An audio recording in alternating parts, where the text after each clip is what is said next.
Halo teman-teman, perkenalkan nama saya Syarianda Syafitri, saya mahasiswa dari Universitas Muslim Nusantara Al-Wasliyah, Fakultas Ekonomi Jurusan Manajemen.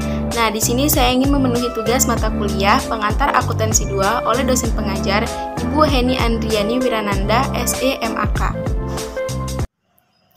Baik, di sini saya akan membahas tentang Jurnal Umum Perusahaan Dagang. Nah, apa sih Jurnal Umum Perusahaan Dagang itu? Jadi teman-teman, Jurnal Umum Perusahaan Dagang adalah jurnal yang mencatat seluruh transaksi keuangan yang berhubungan dengan kegiatan perdagangan. Misalnya, pembelian dan penjualan barang dagang, pengembalian barang, dan potongan penjualan pembelian. Berikutnya, menganalisis debit kredit pada Jurnal Umum Perusahaan Dagang. Nah, jadi teman-teman, yang perlu kita ketahui terlebih dahulu konsepnya adalah ketika barang dagang itu bertambah, posisinya di debit, dan ketika barang dagang itu berkurang, maka posisinya di kredit. Nah, ini harus kita pahami terlebih dahulu ya teman-teman. Berikutnya, akun yang sering muncul pada perusahaan dagang. Jadi teman-teman, yang perlu kita ketahui juga, akun pada perusahaan dagang itu dapat berubah-ubah sesuai dengan transaksinya. Nah, di sini akun yang sering muncul pada perusahaan dagang, yang pertama yaitu ketika menjual barang dagang. Nah, ketika menjual barang dagang, maka nama akunnya adalah penjualan. Karena kita telah melakukan penjualan, otomatis barang dagang kita kan berkurang, maka letaklah posisinya di kredit. Yang kedua, menerima kembali barang yang sudah dijual. Nah, ketika kita telah menerima kembali barang yang sudah kita jual, maka nama akunnya yaitu retur penjualan. Nah, karena kita telah menerima kembali barang yang sudah kita jual, otomatis barang kita kan bertambah.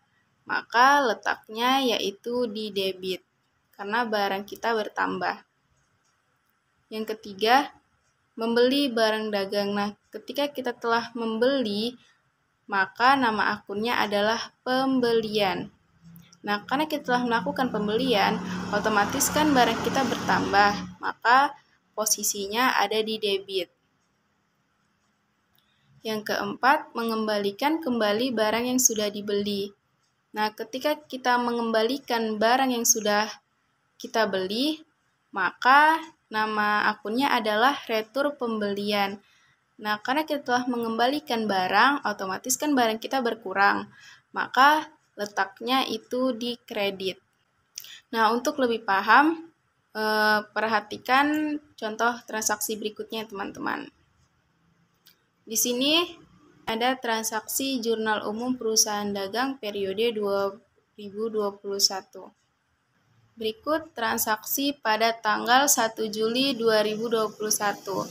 Dibeli barang dagang secara kredit dari PT Nutrisari seharga Rp160 juta dengan syarat 2/10 N/30. Nah, yang pertama-tama kita buat tanggalnya dulu, yaitu tanggal 1, karena transaksinya terjadi pada tanggal 1. Nah, nama akunnya kita buat pembelian. Kenapa? Karena di sini keterangannya adalah dibeli barang dagang secara kredit. Dan kita telah melakukan pembelian, maka nama akunnya adalah pembelian. Dan letakkan di posisi debit. Kenapa? Karena kita telah melakukan pembelian, otomatis barang dagang kita kan bertambah. Jadi barang bertambah tadi posisinya di debit. Buat di sini di debit sebesar Rp160 juta. Berikutnya di posisi kredit ada hutang dagang. Kenapa harus dibuat hutang dagang? Karena di sini kita telah melakukan pembelian secara kredit. Maka ketika kita melakukan pembelian secara kredit, maka nama akunnya yaitu hutang dagang. Dan letakkan posisinya di kredit. Ketika hutang dagang itu bertambah, maka posisinya di kredit sebesar Rp160 juta. Selanjutnya, pada tanggal 2 Juli 2021, dijual barang dagangan kepada Tuan Rahman senilai Rp60 juta dengan syarat 1/10 N/30. Nah, kita buat dulu tanggalnya, tanggal 2. Nah, di sini nama akunnya kita buat piutang dagang. Kenapa kita membuat piutang dagang? Karena kita telah menjual barang dagangan kita itu secara kredit. Maka di sini nama akunnya adalah piutang dagang. Nah, piutang dagang kita letakkan di posisi debit. Kenapa? Karena piutang dagang kita itu bertambah. Jadi letaknya di debit. Nah, di kredit ada namanya penjualan. Kenapa nama akunnya penjualan? Karena kita telah melakukan penjualan barang. Jadi nama akunnya adalah penjualan dan kita letakkan di kredit. Kenapa di kredit? Karena barang dagang kita berkurang karena kita telah menjualnya gitu. Jadi letakkanlah di posisi kredit sebesar 60 juta rupiah. Selanjutnya, pada tanggal 4 Juli 2021, dijual barang dagangan kepada Tuan Yanto senilai 80 juta rupiah dengan syarat 2/10 N/30. Nah, pertama kita buat dulu lagi tanggalnya, tanggal 4. Terus, nama akunnya kita buat piutang dagang. Ini hampir sama ya, teman-teman, transaksinya seperti tanggal 2 Juli tadi.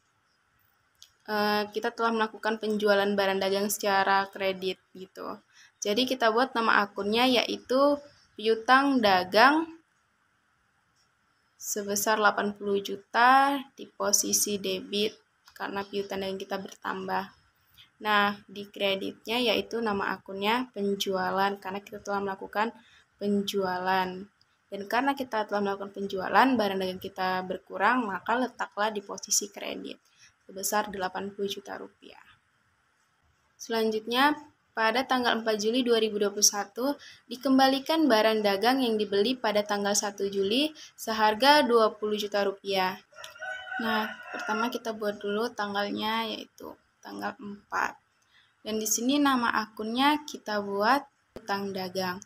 Nah, kenapa nama akunnya hutang dagang? Karena pada tanggal 1 Juli itu kita telah melakukan pembelian barang secara kredit, maka namanya adalah hutang dagang. Nah, di sini hutang dagang di debit. Kenapa? Karena hutang dagang kita itu berkurang, maka posisinya di debit. Hutang dagang berkurang, posisinya di debit ya teman-teman. Karena di sini kita telah mengembalikan barang dagang, maka hutang kita itu berkurang. Jadi kita letakkan di posisi debit seharga 20 juta rupiah. Dan kreditnya nama akunnya kita buat retur pembelian sebesar 20 juta rupiah. Kenapa nama akunnya retur pembelian? Karena di sini kita telah mengembalikan barang yang sudah kita beli. Jadi namanya adalah retur pembelian. Dah, posisinya itu di kredit. Kenapa di kredit? Karena kita telah mengembalikan barang yang sudah kita beli. Jadi otomatis barang kita kan berkurang, maka posisinya yaitu di kredit sebesar 20 juta rupiah.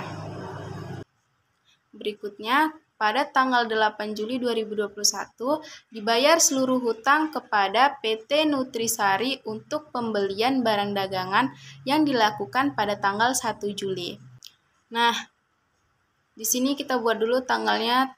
Nah, di sini kita buat dulu tanggalnya tanggal 8. Di sini nama akunnya kita buat hutang dagang. Kenapa kita buat hutang dagang? Karena di sini kita ingin melakukan pembayaran hutang kepada PT Nutrisari yang sebelumnya pada tanggal 1 kita telah melakukan pembelian barang dagang.